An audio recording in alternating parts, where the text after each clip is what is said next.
Avant de découvrir le programme qui suit, n'oubliez pas de vous abonner à la chaîne YouTube de Lucarne Opposée et de cliquer sur la cloche pour recevoir les notifications des dernières sorties. N'hésitez pas non plus à nous laisser un pouce bleu, ce qui va permettre d'améliorer notre référencement et qui va vous permettre de nous montrer votre soutien. Si vous voulez nous soutenir davantage, vous pouvez le faire de deux manières. D'une part, en vous rendant sur la page Utip de Hello, qui va vous permettre de nous soutenir gratuitement en regardant une publicité, ou alors de faire un don direct, ou alors en vous rendant sur le site pour vous procurer notre magazine. Les liens vers la page Utip et vers la boutique de Lucarne Opposée sont donnés dans la description. Bonne émission à tous.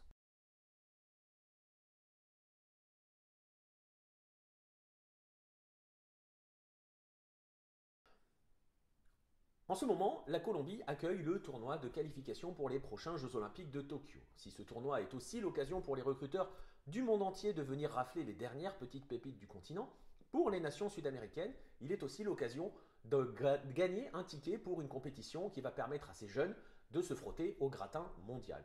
Alors ce tournoi peut paraître parfois un peu anecdotique pour bien des suiveurs du football, il n'en demeure pas moins qu'il a souvent marqué l'histoire du football sud-américain, que ce soit en bien ou en mal. En mal, surtout, il y a plus d'un demi-siècle, car il a été l'occasion de l'une des plus grandes tragédies du football sud-américain. Bienvenue dans le 10e épisode de Temps additionnel.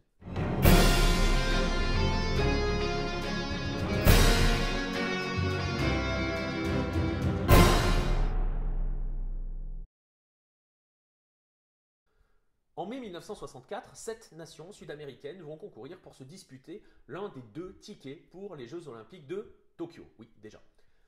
Le 24 mai 1964, l'Estadio Nacional de Lima fait le plein pour une rencontre opposant le Pérou à l'Argentine. Alors faire le plein, c'est-à-dire qu'ils sont 47 000 selon les chiffres officiels, voire plus de 60 000 selon les chiffres non officiels, à s'agglutiner dans l'Estadio Nacional pour cette affiche, une affiche qui, disons-le tout de suite, n'est pas encore déterminante quant à la qualification pour les Jeux Olympiques. En effet, l'Argentine a remporté ses 4 premiers matchs et va probablement, même très certainement, c'est ce qui arrivera au final, se qualifier pour les Jeux Olympiques.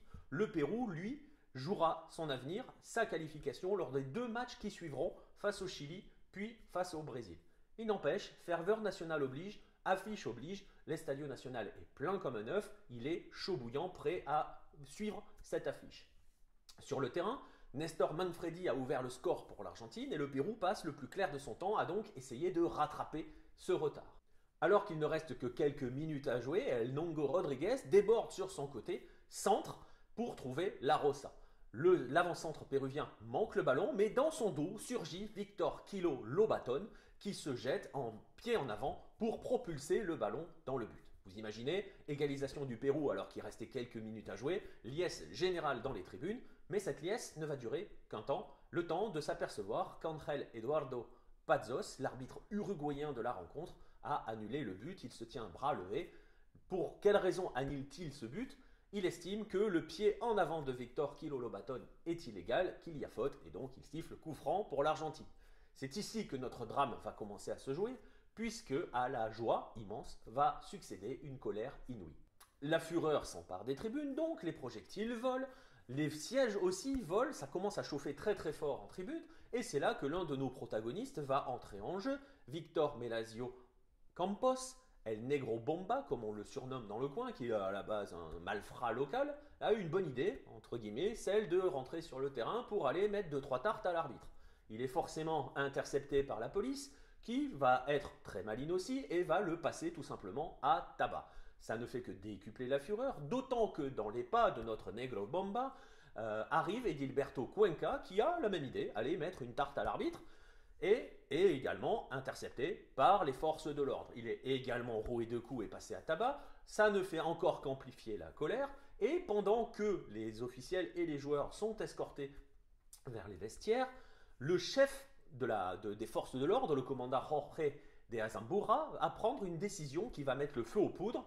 Il va vouloir disperser la foule dans les tribunes et a pour cela une idée de génie, envoyer des grenades lacrymogènes. Idée de génie, pourquoi? Parce qu'en plus de masquer et de troubler la vue des Inchas qui sont présents dans les tribunes, notamment dans la tribune nord qui est principalement visée, ça va aussi générer un mouvement de panique, chacun voulant échapper aux lacrymogènes. Mouvement de panique qui va résulter sur quoi? Tout le monde va se ruer vers les portes de sortie, sauf que ces portes sont fermées. Alors que se passe-t-il? Vous imaginez, elles sont fermées de l'intérieur et s'ouvrent vers l'intérieur. On va avoir donc un mouvement de foule et tout le monde va être écrasé contre la sortie. Le drame s'est joué là, il va y avoir des morts, des blessés. On va revenir sur le bilan un peu plus tard, mais ça ne fait que continuer d'amplifier la colère.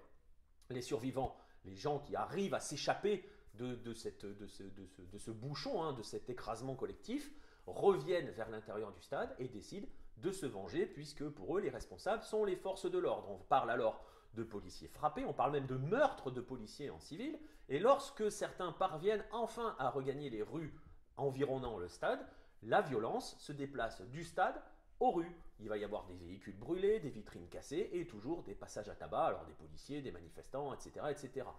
La violence est telle que tout se propage, le bruit se propage dans Lima et certains craignent même un coup d'État. Il faut dire qu'à l'époque, le semblant de démocratie instauré par Fernando Belaúnde Terry est très vacillant. Le contexte social est très particulier et donc le gouvernement va décider d'envoyer tout simplement l'armée, de mettre en place un état d'urgence et donc un couvre-feu. Alors, ce qu'il faut savoir, c'est que effectivement, si le coup de sifflet a été le catalyseur, il n'est pas forcément l'objet de tout ce débordement, ce déchaînement de violence. Alors, si l'arbitre uruguayen dira plus tard, si j'avais su les conséquences de mon coup de sifflet, je n'aurais jamais sifflé faute, il n'est pas donc, je le disais, le principal responsable. On est dans une époque trouble au Pérou, d'instabilité sociale et politique, et donc il fallait un élément déclencheur, il a été le catalyseur. D'ailleurs, le rapport de la garde civile suite à ces émeutes parlera de débordements communistes comme responsable de ces émeutes, alors qu'un autre rapport, publié par un autre juge d'instruction, parle de la responsabilité du gouvernement et, histoire de bien alimenter les théories du complot, sachez que ce rapport a été depuis oublié et a même disparu des archives. Le fait est qu'une fois le calme revenu, le temps va alors venir de faire le bilan de ces conséquences et d'analyser les conséquences de ces débordements, et le bilan, il est terrible. On parle de 318 morts, 500 blessés, voire plus. Selon le journaliste Jorge Salazar, plusieurs années plus tard, il pense même qu'il y a plus que 318 morts. On parle aussi de corps qui ont disparu pendant les violences. Enfin, bref, vous voyez, toujours une théorie du complot qui vient se mettre là-dessus. C'est très obscur. Le fait est que l'on a affaire alors à la plus grande tragédie qui a secoué un stade d'Amérique du Sud. Sur le terrain, l'Argentine, je le disais, va aller aux Jeux Olympiques, va se qualifier. Le Pérou, lui, n'ira pas. Il finit match ex-aequo avec le Brésil et devra donc jouer un match d'appui qu'il perdra. C'est le Brésil qui ira représenter l'Amérique du Sud avec l'Argentine aux Jeux Olympiques. Un demi-siècle plus tard, plus d'un demi-siècle plus tard, il n'en demeure pas moins que les fantômes de cette tragédie du national continuent de hanter les tribunes du stade. Certains prétendent même en apercevoir de temps en temps.